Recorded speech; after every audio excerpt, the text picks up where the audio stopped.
Okay, let's look at 9.2, which is solving absolute value.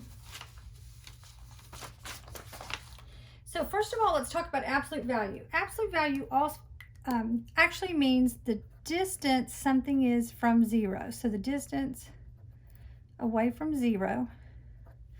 And so if you think about a number line where zero's in the middle, and you've got your 1, 2, 3, 4, and so on up to 5 this way, or really into infinity, and your -5 would be over here. Do you see that from 0 to 5 is a distance of 5, and from -5 to 0 is a distance from 5? So absolute value is always going to have two answers, the positive and the negative. So when you see the absolute value of 5, what it's saying is what's the distance away from 0? So that's +5. And the absolute value of -5 is +5. So distance is always positive. So when you're doing the absolute value, whatever goes inside the absolute value, it always comes out positive. So that means when you're solving them algebraically, like we're going to do in this lesson, you're always going to have two answers, the negative answer and the positive answer. So to solve absolute value of x equals 12, I always think of these absolute value signs of telling me to split it in two.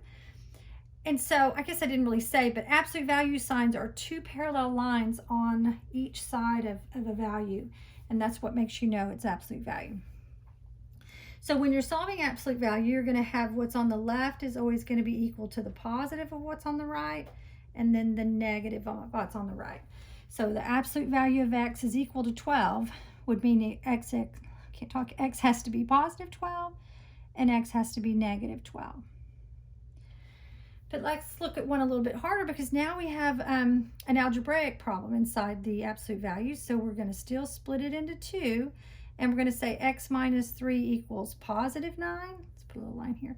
And then x minus 3 equals -9. You always do the positive and the negative of what's there on the right. And then you can solve these for x. Here I would add 3 and get x equals 12. Here I would add 3 and get x equals -6, because the signs are different. Subtract and take the sign of the larger. This next one, same thing. We're going to split it into two.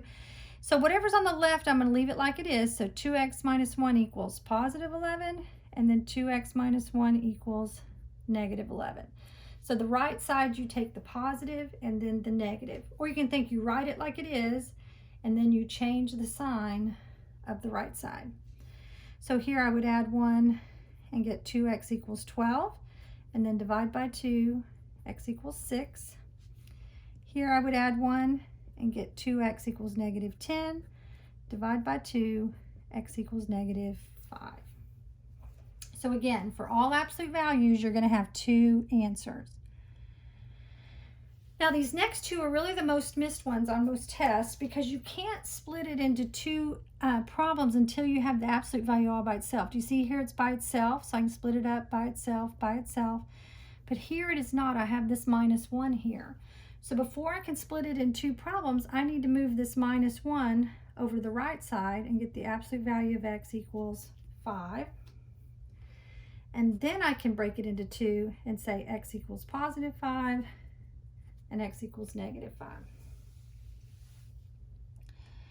This next one, the same thing. I can't break it into two answers because of this +1. So the first thing I have to do is move it over and make this the absolute value of x plus 4 equals 1.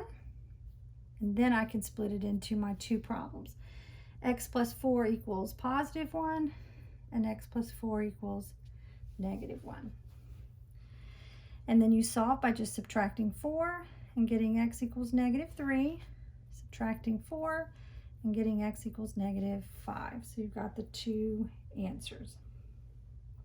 Now this last one has an absolute value on both sides, and it doesn't really matter which one you do the opposites for, but I just always like to do the right side. Always leave the left like it is, and then I change the signs on the right side. So we're still going to make two problems. So think of this as two different problems. The first one, we're going to write it exactly like it is. I'm just dropping the absolute value signs. But on the second one, remember I'm going to do the plus or minus over here. I'm going to change the signs over here. So the left stays the same, but I'm going to make that a -2x and a negative 4. I'm just changing those signs. And then we can solve it, except for now we got to do our letter to the left.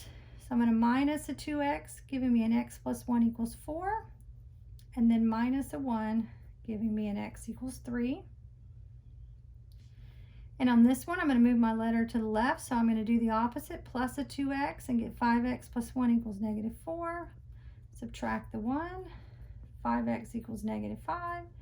Divide by 5. X equals negative 1. So just remember, absolute value always has two answers, and you get them by doing the positive and the negative of that right side. So you're now ready to do the practice problems for 9.2.